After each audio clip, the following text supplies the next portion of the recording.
नमस्ते बच्चों, आज के इस वीडियो क्लास में आप सभी का फिर से एक बार स्वागत है। आज हम यहाँ पर कक्षा 5th यानी कि 5वीं कक्षा के बच्चों के लिए विषय हिंदी लेकर आए हैं। पाठ 10 बढ़े चलो। पाठ 10 बढ़े चलो, इस पाठ का हम क्या करने जा रहे हैं बच्चों? पुनरावर्तन करने जा रहे हैं। इस पाठ का हम आज इस क्लास में पुनरावर्तन करने जा रहे हैं, यानी कि रिवीजन। ओके, तो आप सभी ध्यान से देखिए बच्चों, और अपनी अपनी सभी किताबें निकालिए, अपनी अपनी पुस्तकें निकालिए। Page number 52। ओके, निकाला? तो देखिए वहाँ पर बच्चों, पाठ 10 बढ़े चलो। सबसे पहले हम क्या करेंगे, इस पाठ से जुड़े कुछ कठिन शब्दार्थों को पहले देखेंगे। ओके, पाठ से जुड़े सबसे पहले हम इस पाठ से जुड़े कठिन शब्दार्थों को देखेंगे। आप सभी अपनी अपनी पुस्तक निकाल कर ध्यान से देखिए, और जैसे जैसे मैं यहाँ पर आपको बताती जाती हूँ उसी तरह आपको क्या करना है, पढ़ना है और उसे रिवीजन करना है, यानी कि लिखना है, बार बार उसे पढ़ना है। ओके, तो देखिए वहाँ पर मेन क्वेश्चन नंबर 1 कठिन शब्दार्थ। तो आपको यहाँ पर एग्जाम में हिंदी शब्द आपको दिए जाएंगे, उसे आपको क्या करना पड़ेगा, उसका अर्थ जो है अंग्रेजी में लिखना पड़ेगा। हिंदी शब्द आपको दिए जाएंगे तो उसका अर्थ जो है उसे आपको अंग्रेजी में लिखना पड़ेगा। इसलिए वहाँ पर देखिए ध्यान से बच्चों। तो पहला वर्ड क्या है? पर्वत। पर्वत को अंग्रेजी में क्या कहते हैं? माउंटेन। पर्वत यानी के माउंटेन। नन्हे स्मॉल, नन्हे स्मॉल। संगीत म्यूजिक, संगीत म्यूजिक। रोज डेली, रोज डेली। कली बड, कली बड। शीश हेड, शीश हेड। कदम फीट, कदम फीट। लहर वेव, लहर वेव। उजाला ब्राइट, उजाला ब्राइट। सुगंध यानी के स्मेल, सुगंध स्मेल। संदेश मैसेज, मैसेज को हिंदी में क्या कहते हैं बच्चों? संदेश कहते हैं, या फिर संदेश को अंग्रेजी में क्या कहते हैं? मैसेज कहते हैं। सरस पिक्वेंट, सरस पिक्वेंट। सूरज सन, सूरज सन। अंधकार डार्कनेस, अंधकार डार्कनेस। खुशियाँ हैप्पीनेस, खुशियाँ हैप्पीनेस। तो हैप्पीनेस हिंदी में इसे क्या कहते हैं? खुशियाँ कहते हैं। ओके, समझ में आ गया ना बच्चों? देखिए ध्यान से, वहाँ पर फिर से एक बार मैं उसे रिपीट करने जा रही हूँ। पर्वत माउंटेन, नन्हे स्मॉल। संगीत म्यूजिक। रोज डेली। कली बड। शीश हेड। कदम फीट। लहर वेव। उजाला ब्राइट, सुगंध स्मेल। संदेश मैसेज। सरस पिक्वेट। सूरज सन। अंधकार डार्कनेस। खुशियाँ हैप्पीनेस। ओके, समझ में आ गया? नेक्स्ट आगे बढ़ते हैं। Main question number 2, main question number 2, जहाँ पर आपको क्या किया गया है, कुछ शब्दों को दिए गए हैं। किस तरह के शब्द हैं वे शब्द किस तरह के हैं? तो देखिए वहाँ पर फर्स्ट लाइन में आपको सभी देखिए, फर्स्ट लाइन देखिए, संदेश, संगीत, अंधकार, सुगंध। संदेश, संगीत, अंधकार, सुगंध। दूसरी लाइन देखिए वहाँ पर झरझर झरझर, झरझर झरझर। नन्हे नन्हे। लहर लहर। कली कली। नेक्स्ट तीसरी लाइन को देखिए वहाँ पर बच्चों, उठाकर, बढ़ाकर, बढ़कर, डरकर। तो ये किस तरह के शब्द हैं बच्चों जो आपको यहाँ पर दिए गए हैं? तो देखिए वहाँ पर जो पहले लाइन में है वे सभी शब्द किस तरह के हैं? अनुस्वार शब्द कहलाते हैं। देखिए वहाँ पर बिंदु वाले शब्द आ गए ना, वहाँ पर देखिए संगीत, संदेश, अंधकार, सुगंध। ये जो शब्द हैं किस तरह के हैं बच्चों? अनुस्वार शब्द के हैं। यानी कि अनुस्वार क्या है बच्चों? यहाँ पर आप वर्णमाला के बारे में जानते हैं। वर्णमाला में जो होने वाले स्वर और व्यंजनों को भी जानते हैं, और उसमें आने वाले अनुस्वार और विसर्ग शब्दों को भी आप सभी अच्छी तरह से जानते हैं ना। तो देखिए वहाँ पर जो बिंदु वाले शब्द होते हैं उन्हें हम क्या कहते हैं? अनुस्वार शब्द कहते हैं। जो बिंदु वाले शब्द होते हैं उन्हें हम अनुस्वार कहते हैं। जैसे कि हम अनुस्वार क्या है बच्चों? अम को अनुस्वार कहा जाता है। समझ में आ गया? तो यहाँ पर जो फर्स्ट लाइन में दिए गए हैं वे शब्द किस तरह के हैं? अनुस्वार शब्द कहलाते हैं। संदेश, संगीत, अंधकार, सुगंध। ओके, समझ में आ गया? नेक्स्ट दूसरी लाइन की ओर बढ़ते हैं। देखिए वहाँ पर झरझर झरझर, नन्हे नन्हे, लहर लहर, कली कली। समझ में आ गया? देखिए वहाँ पर ध्यान से, बीच में एक छोटी सी लाइन वहाँ पर खींची गई है। बीच में वहाँ पर क्या किया गया है बच्चों? एक छोटी सी लाइन खींची गई है, जो कि दोनों साइड में एक जैसे शब्द है और उनके बीच में क्या किया गया है? एक छोटी सी लाइन खींची गई है, जिसे हम क्या कहते हैं?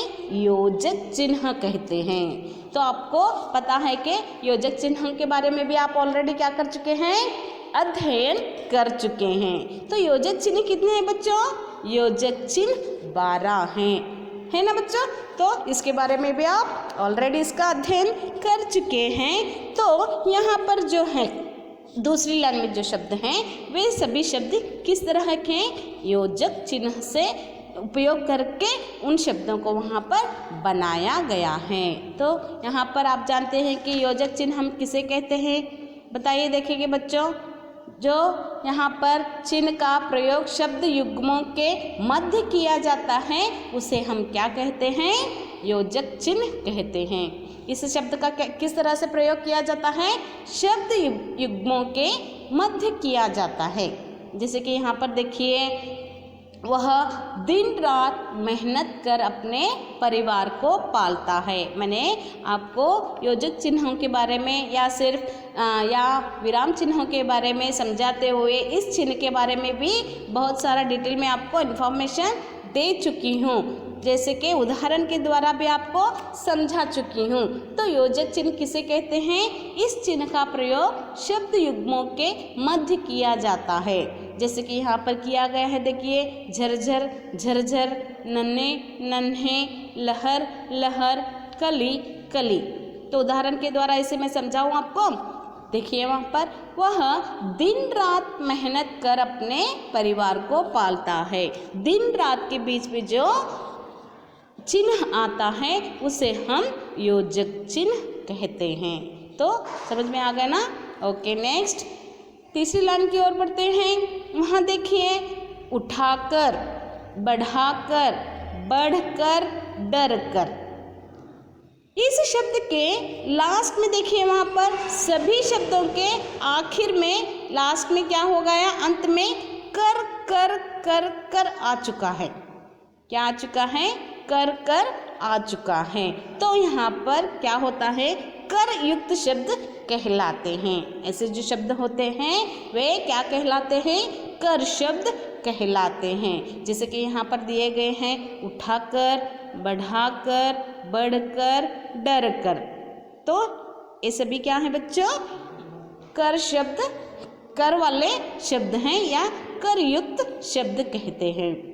तो यहाँ पर मेन क्वेश्चन नंबर दूसरे पर क्या किया गया है? कुछ अनुस्वार शब्दों को दिए गए हैं, कुछ योजक चिन्हों को प्रयोग करके उन शब्दों को दिया गया है, और नेक्स्ट यहाँ पर कर युक्त शब्दों को यहाँ पर दिया गया है। ओके, समझ में आ गया? नेक्स्ट आगे बढ़ते हैं मेन क्वेश्चन नंबर 3 की ओर। मेन क्वेश्चन नंबर 3 क्या है बच्चों? यहाँ पर प्रश्न दिए गए हैं जिनका उत्तर आपको लिखना है और पढ़ना है। यहाँ पर मेन क्वेश्चन नंबर 3 में क्या दिए गए हैं? प्रश्न दिए गए हैं जिनका उत्तर आपको लिखना है और इसका रिवीजन बार बार करना है। तो देखेंगे पहले नंबर पर पहला क्वेश्चन क्या है बच्चों? झरने किस प्रकार बहते हैं? झरने किस प्रकार बहते हैं? तो उत्तर क्या आता है यहाँ पर? झरने झरझर करके बहते हैं। झरने किस प्रकार बहते हैं? झरने झरझर करके बहते हैं। ओके, तो झरने किस प्रकार बहते हैं? झरने झरझर करके बहते हैं। नेक्स्ट क्वेश्चन नंबर 2, सूरज प्रतिदिन क्या लेकर आता है? सूरज प्रतिदिन क्या लेकर आता है? तो सूरज प्रतिदिन क्या लेकर आता है बच्चों? जब अंधेरा छा जाता है, अंधेरे के बाद क्या आता है? अंधेरे के बाद उजाला छा जाता है। ओके, तो सूरज प्रतिदिन क्या लेकर आता है? सूरज प्रतिदिन उजाला लेकर आता है। सूरज प्रतिदिन क्या करता है? उजाला लेकर आता है, रोशनी लेकर आता है। जब रात के बाद दिन आता है तो सूरज क्या होता है?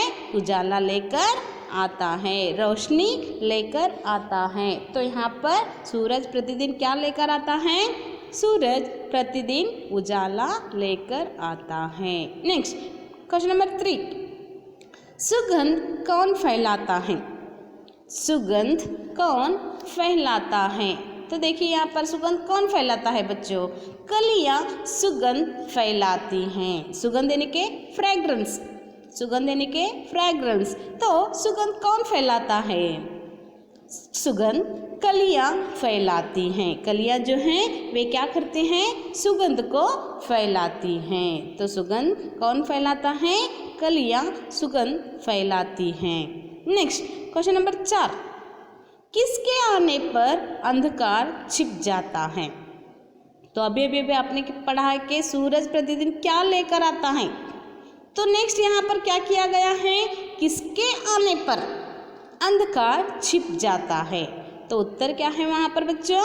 सूरज के आने पर अंधकार जो है छिप जाता है। अंधकार क्या हो जाता है? सूरज के आने पर, यानी कि जब रोशनी आती है तो क्या हो जाता है? अंधकार छिप जाता है ना। तो यहाँ पर किसके आने पर अंधकार छिप जाता है? तो सूरज के आने पर अंधकार जो है वह छिप जाता है। तो समझ में आ गया? यहाँ पर 4 क्वेश्चन आंसर दिए गए हैं जिनको आप क्या करना है? लिखना है और बार बार इसे पढ़ना है, इसे इसका रिवीजन करना है। तो फिर से एक बार इस प्रश्न और उत्तरों को दोहराती हूँ, ध्यान से देखिए बच्चों। क्वेश्चन नंबर 1, झरने किस प्रकार बहते हैं? झरने झरझर करके बहते हैं। दूसरा नंबर, प्रश्न दूसरा, सूरज प्रतिदिन क्या लेकर आता है? सूरज प्रतिदिन क्या लेकर आता है? सूरज प्रतिदिन उजाला लेकर आता है। उत्तर क्या है बच्चों? सूरज प्रतिदिन उजाला लेकर आता है। क्वेश्चन नंबर 3, सुगंध कौन फैलाता है? सुगंध कौन फैलाता है? उत्तर, कलियाँ सुगंध फैलाती हैं। उत्तर क्या है? कलियाँ सुगंध फैलाती हैं। नेक्स्ट क्वेश्चन नंबर 4, किसके आने पर अंधकार छिप जाता है? किसके आने पर अंधकार छिप जाता है? सूरज के आने पर अंधकार छिप जाता है। सूरज के आने पर अंधकार छिप जाता है। तो समझ में आ गया? नेक्स्ट आगे बढ़ते हैं। यहाँ पर क्या दिया गया है बच्चों? देखिए वहाँ पर किस तरह का चित्र दिया गया है। यहाँ जो चित्र है वह एक गार्डन का चित्र दिया गया है। तो यहाँ पर कुछ बच्चे क्या क्या कर रहे हैं उनके बारे में यहाँ पर दिखाया गया है। तो यहाँ पर आपको क्या करना है? रिक्त स्थानों को भरना है। यहाँ पर क्या क्या है इसके बारे में आपको इन चित्र के द्वारा समझकर आपको क्या करना है, लिखना है। तो मेन क्वेश्चन नंबर 4 पर क्या है, समझो और करो। देखिए वहाँ पर एक उदाहरण के द्वारा दिया गया है, जैसे कि यहाँ पर बेंच। एक आदमी जो है, एक व्यक्ति जो है कहाँ बैठा है, बेंच पर बैठा है। तो वहाँ पर बेंच एक उदाहरण के द्वारा दिया गया है, जिन्हें हमें क्या करना है, बाकी सभी रिक्त स्थानों को भरना है, यानी कि चित्र देखकर वहाँ पर लिखना है। तो फर्स्ट देखिए वहाँ पर जो वाइट में दिखाई दे रहा है उसे हम क्या कहते हैं बच्चों, बादल कहते हैं। क्या कहते हैं, बादल कहते हैं। तो नेक्स्ट वहाँ पर एक बच्चा जो है पढ़ाई कर रहा है, उसके पीछे क्या दिया गया है, रिक्त स्थान, यानी कि वहाँ पर आपको क्या करना है, रिक्त स्थान का भरना है या चित्र देखकर उस चित्र का नाम आपको लिखना है। वह चित्र क्या है बच्चों, पेड़ का चित्र है। क्या है, पेड़ का चित्र है। नेक्स्ट देखिए बच्चा है वहाँ पर क्या कर रहा है, पढ़ाई कर रहा है, स्टडी कर रहा है लेट कर, तो बच्चा लिखना है। ओके नेक्स्ट, यहाँ बहुत सारे फ्लावर्स दिए गए हैं, यहाँ पर बहुत सारे फ्लावर्स दिए गए हैं, तो आपको वहाँ पर क्या लिखना है, फूल लिखना है। क्या लिखना है, फूल लिखना है। तो नेक्स्ट देखिए वहाँ पर बेंच के नीचे क्या है, बेंच के साइड में क्या है बच्चों, क्या है वहाँ पर बेंच के नीचे, झूला, सॉरी स्लाइड में दिया गया है, हाँ, तो हम उसे झूला भी कह सकते हैं। ओके, तो देखिए नेक्स्ट वहाँ पर बच्चा क्या कर रहा है, बॉल को किक कर रहा है, तो वह किस तरह का बॉल है, उस बॉल को हम क्या कहते हैं, फुटबॉल कहते हैं। क्या कहते हैं हम, फुटबॉल कहते हैं। तो समझ में आ गया ना बच्चों, यहाँ पर आपको क्या करना है, चित्रों को देखकर उनके नाम को लिखना है, चित्रों को देखकर उनके नामों को लिखना है। तो समझ में आ गया ना बच्चों, बड़े चलो पाठ का रिवीजन यहाँ पर। ओके, आशा करती हूँ कि आज का यह क्लास आपको समझ में आ गया होगा। तो इसे आपको क्या करना है, इसे क्या करना है, रिवीजन करना है, पढ़ना है, लिखना है। ओके, करोगे ना? ओके, तो इस क्लास को आज हम यहाँ पर ख़त्म करते हैं या फिर समाप्त करते हैं। नेक्स्ट दूसरे पार्ट को लेकर फिर हम यहाँ पर नेक्स्ट क्लास में मिलेंगे। तब तक के लिए धन्यवाद।